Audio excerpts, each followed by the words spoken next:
head televaatajad, alustame taas Ela hästi saatega. Toitumisnõustaja ja treener Eerik Orguga kokkame ühe tavapäratu õunakoogi. Tavapäratute teemadega, aga jätkame. Minuga on nüüd tuhandete eestimaalaste poolt armastatud Maalehe uus astroloog Taimi Uuesoo. Taimi, sa oled nii toredasti öelnud, et astroloogia on sinu jaoks ka aja tõlgendamine. Mis sa täpselt mõtlesid selle all?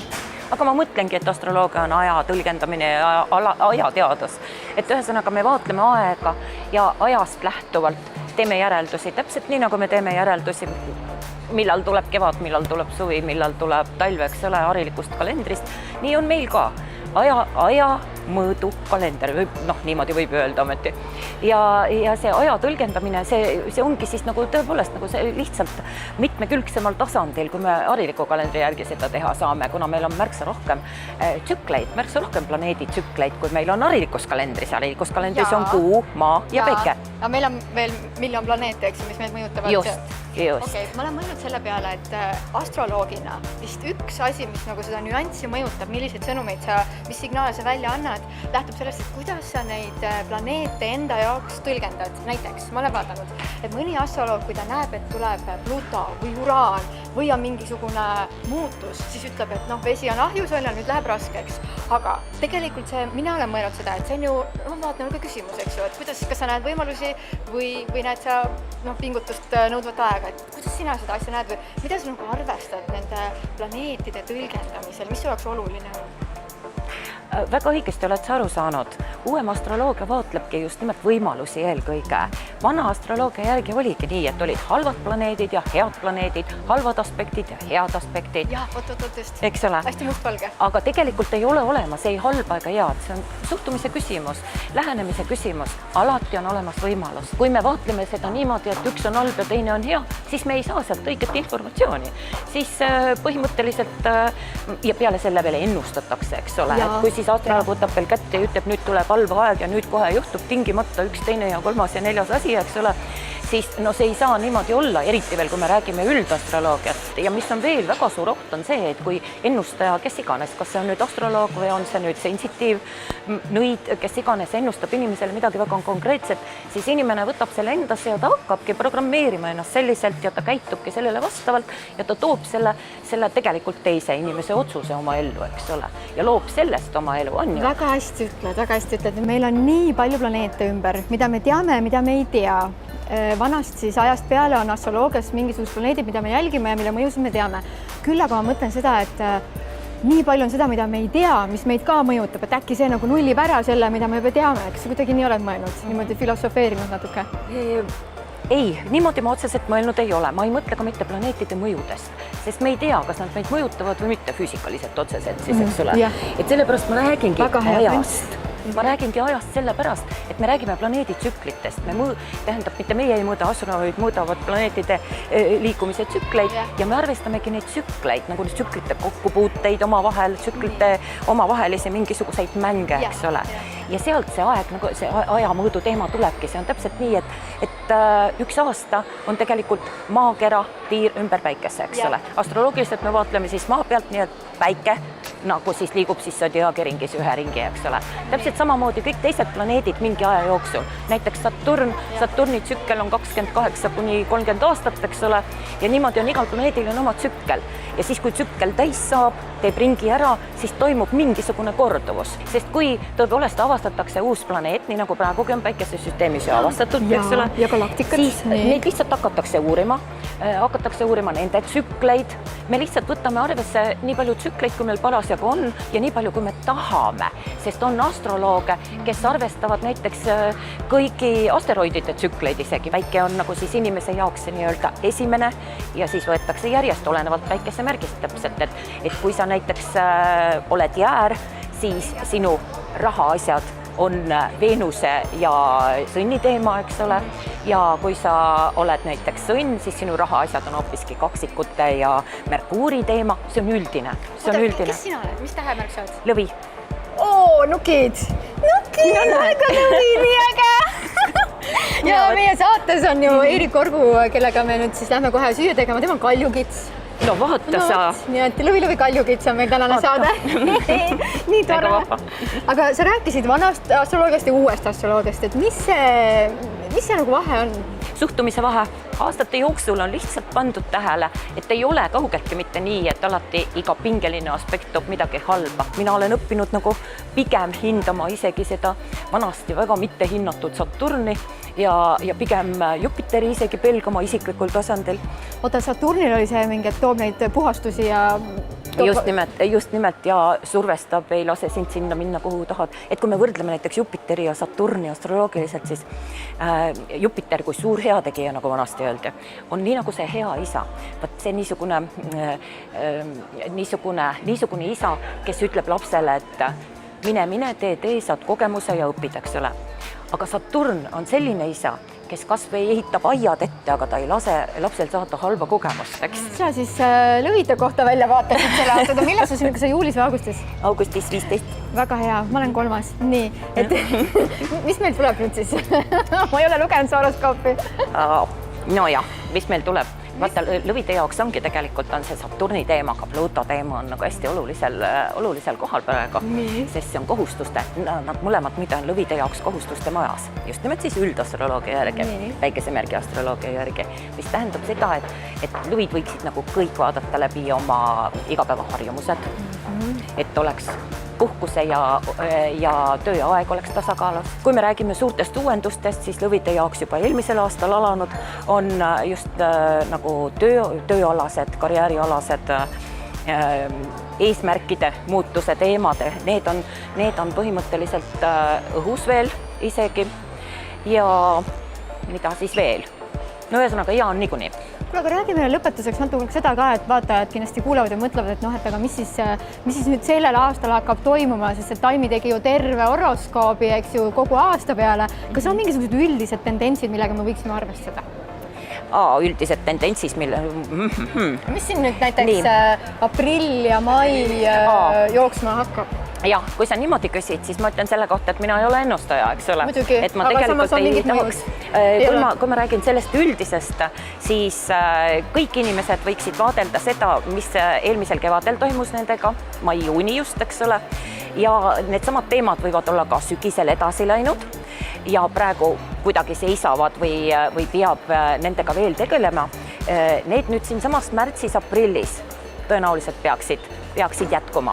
Ja siis on veel selline, sinna samasse juurde ütleks ka seda muidugi, et mõnel inimesel hakkas näiteks sügisel, oktoobris, novembris hakkas mingisugune uus teema, mida nad tahavad edasi arendada, siis on just nimelt see märts ja aprill on nüüd need õiged ajad, kuidas seda või kus võiks hakata hargnema see teema nende jaoks, eks ole.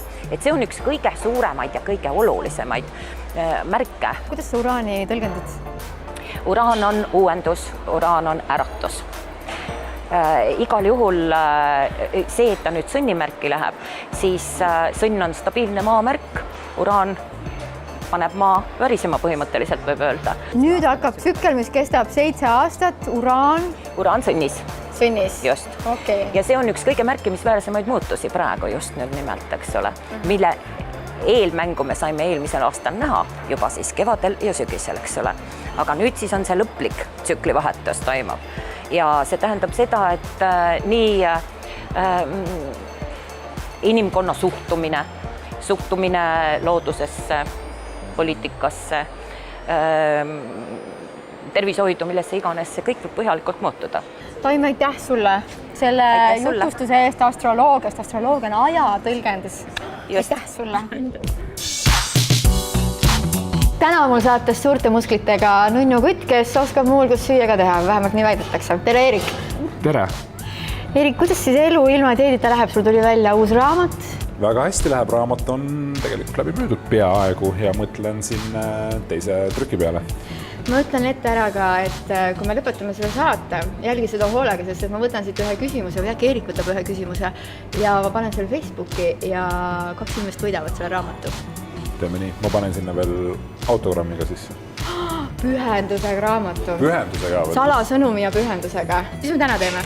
Täna me teeme väga-väga tervisliku unokoogi, väga-väga lihtsa ja ma ütleks ka väga-väga soodsa tegelikult. Meil on siin suur hulk pähkleid ja maitseaineid, marju, et põhimõtteliselt siis lihtsalt paneme kihiti või kuidas? Ja, me teeme siis nii-öelda marjadest ja puuviljadest teeme põhja valmis ja siis nagu sa näed, meil on pähklid, seemned ja kaerahelbed siin, õli ka natukene ja sellest teeme siis nii-öelda selle krõbeda osa valmis, ehk siis mõlemad asjad kuumutame kergelt läbi. Puuviljadest ainult kuumutame läbi õuna, sest meil on vaja see natukene pehmemaks saada, aga me ei hakka näiteks vaarikaid, mustsõstraid kuumutama, sellepärast et me tahame, et seal säiliks maksimaalne toiteväärtus. Ja täpselt samamoodi pekaanipähklid, seemned ja mandlid ka röstime kergelt läbi, et saaks selle rösti maigu sinna juurde. Mingit tõsist kuumutamist ei ole. Ühesõnaga, mida me siis kõigepealt teeme, on see, et ma teen näiteks valmis põhja segu, mis on vaja meil siis pärast ära röstida ja sinu ainukene ülesanne on siinkohal tükeldada see õun ära, ütleme sellisteks täringu suurusteks kuubikuteks, mida me siis ka natuke pehmeks teeme ja võtad siis ilusti seemned ja kogu selle sisu siit välja, on ju, et ei jääks pärast seal midagi hamba alla. Ja siis hiljem lihtsalt surume selle kokku, seda võib süüa siis peale valmimist kohe või siis lasta natukene sellel seista, kui need maitsed kõik omavahel rohkem nagu nii-öelda segunevad ja siis see kook tõmbab tahkemaks, kui keegi teeb näiteks suure plaadi peal. Aga täna meie paneme siis siia klaaside sisse selle ja siit võib juba kohe seda nautima hakata ja kergelt soe on see ka.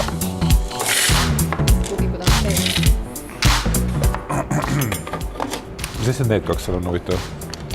Puriiniproov. Aha, okei, see on siis sinu. Kaamera pärast poolt. Mesi? Sama. See on sama, ju. Miks see kahes on? Vahtrasiirup või? See on vahtrasiirup, ma arvan, jah. Ma panen nüüd selle tööle.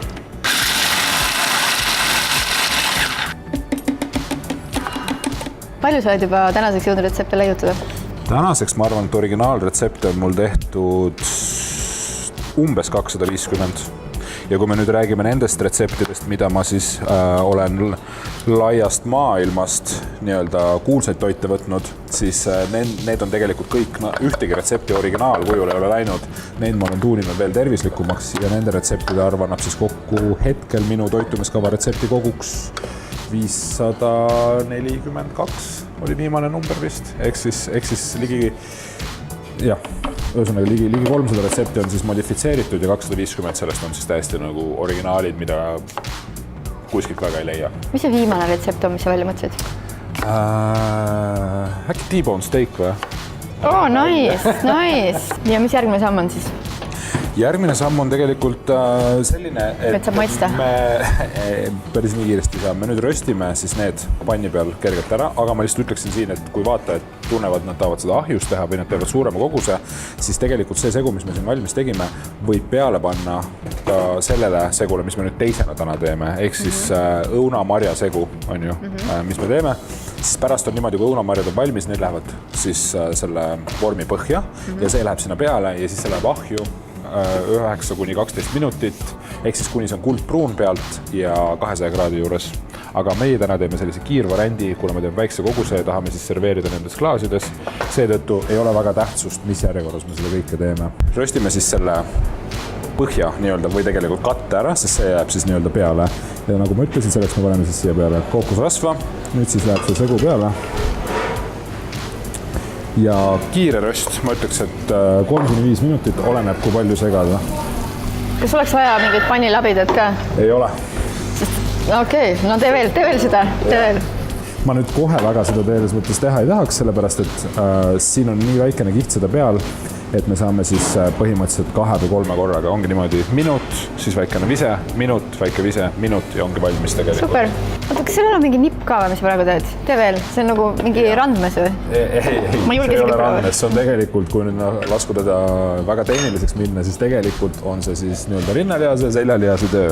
Aga sa peadki mõlemad hästi kiiresti kasutama, ehk siis ma lükkan selle ette ja siis samal ajal ma tõmban kiiresti tagasi, sest nagu sa näed, see panniserv, kõigepealt kui ma selle lihtsalt ette lükkaks ja tagasi ei tõmbaks, siis kogu see asi lendaks üle ääre. Tee ühe korra veel, ma vaatan siis. Siit, nii ja nüüd tõmban, ehk siis lükkan ette ja siis tõmban. Liigutus on väga väike. Pikka liigutus saab siis teha, kui äär on kõrgem. Ehk siis kui mida kõrgem äär... Palju sa nüüd? Okei. Nii, ja nüüd lendab kraami. Meil on rohkem ju. Jah, okei. Nice. Lihtne see ongi. Sa teed kodus pannkookidega ka nii? Jaa. On ju? Midagi. valmis sai, jah? Jah. Ja kusikaga vist ei ole hea panni peal niimoodi kraapida. No, see on okei, see ei ole minu pann. Siis, kui see sinu pann ei ole, siis mine metalliga kallale, kui tahad. Nii, nüüd järgmise asjana. Tegelikult seda panni väga puhastada isegi pole vaja. Läheb siia peale siis vesi. Natukene. Ja ei. Neid me selle praeguse variandi puhul, kuna see ahju ei lähe, siis me kasutame seda olukorda ära ja me ei kuumuta. Kuskil 5 minutit podiseb. Ja sa küsid igasuguseid kompromiteerivaid küsimusi. On mõni kompromiteeriv küsimus, mida sa tahad küsida endalt? Ei. Ei. Erik, tore on see, et kui sul endal läheb hästi, siis sa aitad ka neid, kellel on tõesti abi vaja ja nüüd sa kogusid päris suure summa lastehaiglale. Ja see on täpselt siis väga ülekaaluliste laste aitamiseks, et neil on spetsiaalne programm lastehaigla poolt välja töötatud ja nad on natukene hätta jäid sellepärast, et Euroopa rahastus, kui ma nüüd õigesti seda sõnastasin, lõigati sealt tagant ära või võeti sealt tagant ära ja siis neil oleks vaja ikkagi, neil on soov jätkata sellega ja neil on natukene tuge vaja ja siis mina koos siis paljude tublide tervislike inimestega kogusime ligi 10 000 eurot, et siis nad saaksid ikkagi jätkata oma tegevustega. Aga siia läheb veel rasv peale? Ja me paneme siia ka kookosrasva. Ma arvasin, et sa oled siuke rasvatu mees, et enamasti... Ei, ma olen keharasvatu mees. Nii, aga sa kasutad päris palju rasva toidus, et kuidas see eluilma dieedita käib siis, et... See eluilma dieedita on väga... Ma arvasin, et see on väherasvane ja värske. Kindlasti mitte. Eluilma dieedita käib siis niimoodi, et tuleb süüa õigeid asju õiges koguses. Täpselt samamoodi mul käivad ka isud peale, aga see on 1 päev, 1 kuu jooksul ja kõik. Ülejäänud aja ma ikkagi vaatan seda, et iga amps oleks maksimaalse toiteväärtusega. Mis sa endale hommikul süüa tegid? Ma tegin endale söögiks prantsusepärase võileiva, mida ma söön praktiliselt iga hommik, mis on tehtud mu enda ürdileivaga ja sinna läheb siis veel kõrvale salat, siis sinna läheb juust ja seal on ka peikon sees. Nii et ühesõnaga see on minu hommikusöök praktiliselt iga hommik.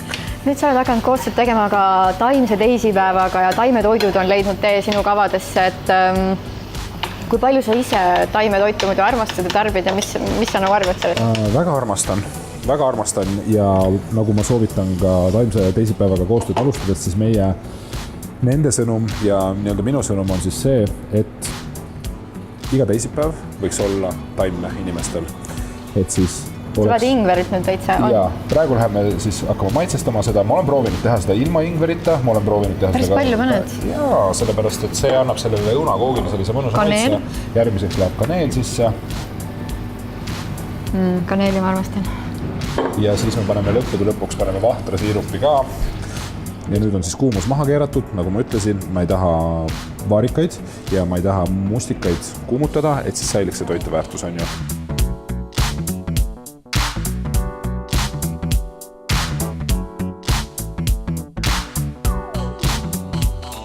Tegelikult see toit, mis siin praegu on, see võib olla täiesti reaalne toidukord, sellepärast, et kui mina näiteks selle portsu siin ära söön, siis ma saan siit nii palju süsivesikuid, jah, täpselt süsivesikuid ja rasva. Palju kaloreid on? Väga pole. Kaloreid on siin, ma pakun, et kuskil 600 kanti selles. No ütleme niimoodi. No muidugi, siin on rasva. Siin on rasva sees, on ju. Et see on reaalselt toidukord, aga minu tavalised toidukorrad on umbes 1000 kalorilised. Ja nende peal ma funktsioneerin kuskil 5 kuni 6 tundi. Kuule, kas sa oled märganud, et vaata, bioloogiliselt on niimoodi, et kui me jälgime neid rütme, päevarütme, et kui sa sööd valgel ajal, rahus, rõõmus, et siis sul toidud tegelikult ka imenduvad paremini. Kui sa sööd õhtul kiirustades või ka niisuguse negatiivse emotsiooniga, siis imendumine on teine. Kas sa oled märganud, et millisel hetkel sa naudid toitu kõige rohkem? Sel hetkel peaks inimene lõikama ära ennast võimalikult palju igasugustest muudest tegevustest, et ta saaks rahulikult, tema süsteem saaks hakata tegelema selle toitainete omastamise seedimisega.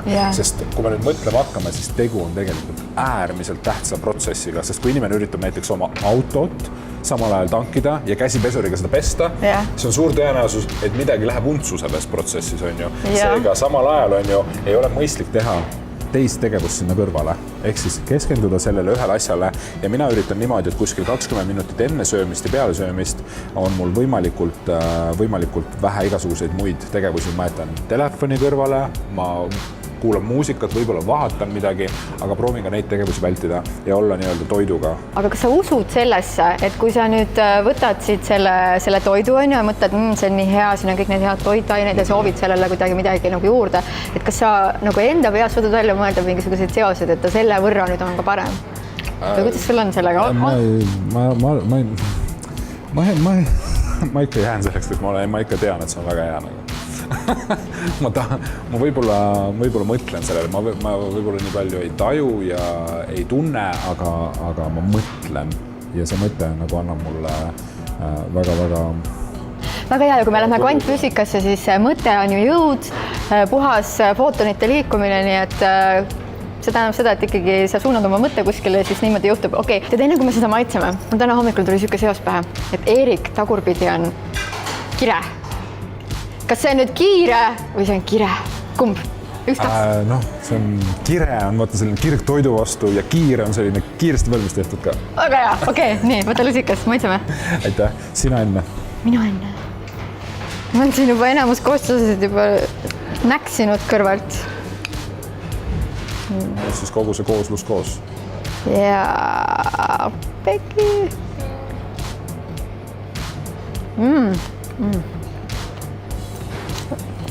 Nice. Kindel või? Okei. Go. Nii. Ma üritan nüüd saada siit kogu seda kraami ettevaatlikult kätte. Ops.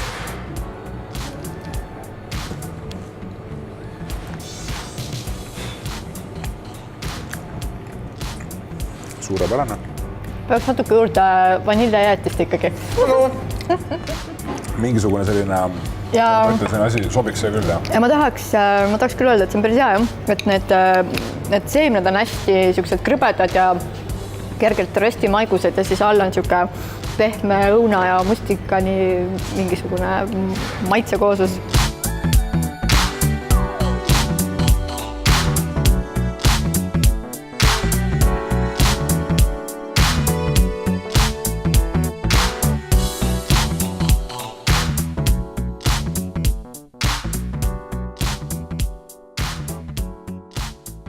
Eerik, aitäh, et sa tulid meile saatesse. See toit on super maitse, kindlasti prooviga kodus järgi ja võib panna küll natuke juurde palmisuhkrut. Jaa, seda võib. Või siis lihtsalt mahtuda. Ja vaniljäätist. Või jaa, super hea on. Mõnus krõmps ja soe siuke kevadine toit. Küll aga, kui sa soovid võita Eeriku värske raamatu Elu ilma dieedita, siis mine Ela hästi Facebooki lehele. Meil on selleks küsimus ja raamat salasõnumiga ja autori pühendusega võib-olla juba sinu.